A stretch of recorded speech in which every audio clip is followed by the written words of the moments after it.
Big pass நேர்களுக்கு வணக்கம். So juice task start பண்ணுறதுக்கு முன்னாடியே பிக் பாஸ் எல்லாரையும் என்னடா பொறுமையாக விளையாடிட்டு இருக்கீங்க, அடித்து ஆடுங்கடா, யார் பெருசுன்னு அடித்து காட்ட வேண்டாமா அப்படின்ற மாதிரி ஒர்க்கர்ஸை வந்து ஏற்றி விட்டுருக்காரு. என்ன அப்படின்னா, நேற்றுலாம் இந்த பாட்டில் கலெக்டர்ஸ் இருக்காங்க இல்லையா, நீங்கள் எல்லோரும் பாட்டில் கலெக்ட் பண்ணீங்க. அதுலேயும் நம்மளோட பிரவீன் ஆகட்டும் இல்லைனா விக்கல்ஸ் ஆகட்டும் பயங்கரமாக அப்படியே கேமராவே உடைக்கிற அளவுக்கு உயிரை கொடுத்து பாட்டில்ஸ் எல்லாம் கலெக்ட் பண்ணிங்களே, என்ன பிரயோஜனம்? யாருமே ஓனர்ஸ் கிட்ட காயின் வாங்க மாட்டீங்க, உங்களுக்கும் இதில் பெனிஃபிட்ஸ் இருக்குது அப்படின்றது ஞாபகம் இருக்கா இல்லையா? பட் ஏன் யாருமே எதுவுமே கண்டுக்காமல் இருக்கிறீங்க? நீங்கள் கஷ்டப்பட்டு வேலை செய்கிறீங்க, அதுக்கான காயின்ஸ் நீங்கள் கலெக்ட் பண்ணணும் இல்லையா? ஸோ ஓனர்ஸ் கிட்ட உங்களுக்கு தேவையான காயின்ஸை நீங்கள் எவ்வளோ கஷ்டப்பட்டு காயின்ஸ் கலெக்ட் பண்ணுறீங்களோ அதுக்கு தகுந்த டீல் பேசுங்க அப்படின்ற மாதிரி ஏற்றி விட்டுருக்காரு. ஸோ இதை கேட்ட உடனே இப்போ தான் வந்து பாட்டில் கலெக்டர்ஸ்க்கு எல்லாத்துக்கும் ஆமாம்ல, நம்ம ஒன்றும் பெருசாக பேசாமல் இருக்குமே, நம்ம பாட்டில் எவ்வளோ எடுத்து கொடுக்குறோம் அதுக்காக நம்ம இன்றைக்கி பேசுவோம் அப்படின்னு சொல்லி பாட்டில் கலெக்டர்ஸ் அண்ட் ஓனர்ஸ்க்கு போல் பார்கெயின் போயிட்டுருக்குது. அண்ட் இதில் எடுத்துக்கிட்டோம் அப்படின்னா, நேற்று வந்து ரம்யா அண்ட் பார்வதி அந்த ஒரு டீம் அப் பண்ணாங்க. லைக் பார்வதியை வந்து ஏமாத்துற ஐடியா தான் ரம்யாவுக்கு.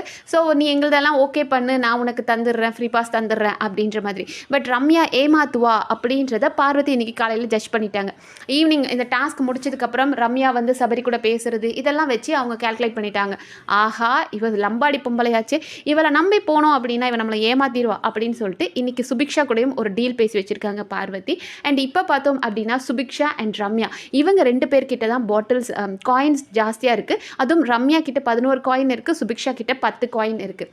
ஸோ இப்போ வந்துட்டு பாட்டில் கலெக்டர்ஸ் எல்லாருமே டீல் பேசுகிறதும் மேக்ஸிமம் யார்கிட்ட அப்படின்னு பார்த்தோன்னா ரம்யா அண்ட் சுபிக்ஷா கிட்ட தான். ஏன்னா இவங்க கிட்ட தான் காயின் ஜாஸ்தியாக இருக்குது, இவங்களோட பாட்டில்ஸ் தான் இவங்க கிட்ட QC கிட்ட அப்ரூவ் ஆகுது.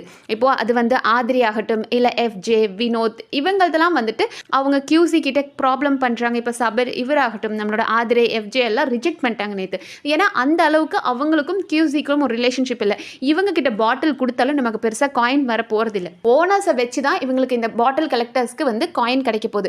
ஆனால் ஓனர் இப்போ FJ வந்து ஒரு ஓனர் தான், ஆதிரை ஒரு ஓனர் தான். ஆனால் இவங்க 2 பேரும் FJ ஆதிரை வினோத் இவங்கெல்லாம் வந்து QC கூட சண்டை போடுறாங்க. அப்போ QC ஒரு பாயிண்ட்ல என்ன பண்ணுறாங்க, அவங்க பாட்டில்லாம் ரிஜெக்ட் பண்ணுறாங்க. அப்போ நம்ம இவனுங்க கூட இருக்கிறது யூஸே கிடையாது அப்படின்றதுனால ரம்யா கிட்டையும் அப்புறம் சுபிக்ஷா கிட்டையும் டீலிங் நிறையா பேசப்படுது, பாட்டில்ஸ் யார் தருவாங்க அப்படின்ட்டு. அண்ட் இவர் பிரவீனும் நிறைய பாட்டில்ஸ்லாம் எடுத்திருக்காரு. ஸோ அவர் ரம்யா கிட்ட டீலிங் பேசிகிட்டு இருக்காரு. அதே மாதிரி அங்கே விக்கல்ஸ் விக்ரம் வியானா சுபிக்ஷா இவங்கெல்லாம் ஒரு டீமாக இருக்காங்க. விக்கல்ஸ்னும் பாஞ்சி போய் பாட்டிலை எடுத்துடுறாரு, பாட்டில் அப்படியே அமைக்க அவர் வச்சுக்கிறாரு. அதுக்கப்புறம் வியானா வந்து அவங்களோட துப்பட்டாலையோ இல்லை நேற்று தான் பார்த்தோம் அப்படின்னா அவங்கள ஸ்கர்ட்டில் போட்டு எல்லாத்தையும் கலெக்ட் பண்ணி பத்திரமா எடுத்துகிட்டு வராங்க.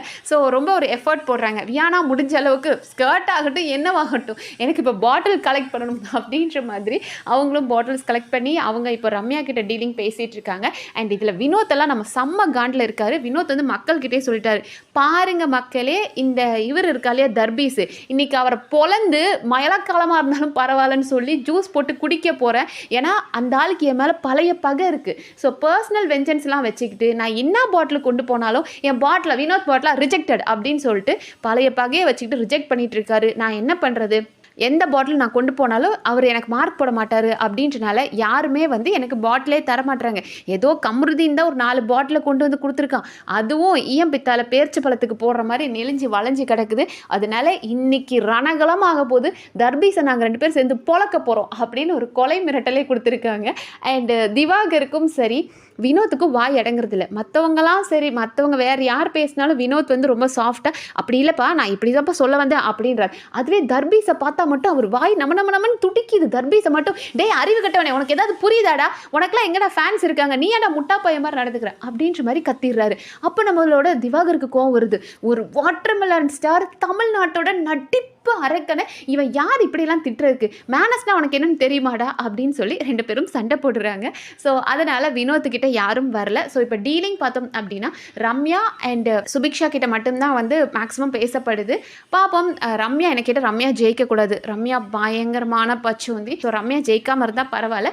பட் பிரவீன் நிறையா வச்சிருக்காரு, 22 பாட்டில் என்னமோ வச்சிருக்காரு. பட் ரம்யா கூட டீல் பேசிகிட்டு இருக்காரு. அண்ட் பிக் பாஸும் எல்லாரையும் வந்துட்டு இன்னும் அடித்து காட்டுங்கடா, அப்படியே ஒர்க்கர்ஸ் நீங்கள் கொந்தளிங்கடா, நீங்கள் என்னடா சும்மா கை கால் அமைக்க விடுற ஸ்லேவாடா, அவனுங்களுக்கு சுவாரஸ்யமாக்குங்க, கேமை எந்த இடத்துலையும் நிறுத்தாதீங்க, இன்னும் கொஞ்சம் நாளாக எடுத்துகிட்டு போங்க அப்படின்ற மாதிரி பூஸ்ட் பண்ணியிருக்காரு. பாப்போம் கண்டஸ்டன்ஸ் அதை புரிச்சுக்கிட்டு எப்படி விளையாடுறாங்க, என்னென்ன சுவாரஸ்யமாக நடக்க போகுது அப்படின்ற அடுத்த வீடியோவில் பார்க்கலாம். அண்ட் இந்த வீடியோ உங்களுக்கு பிடிச்சிருந்தா சப்ஸ்கிரைப் பண்ணி சப்போர்ட் பண்ணுங்கள். நன்றி.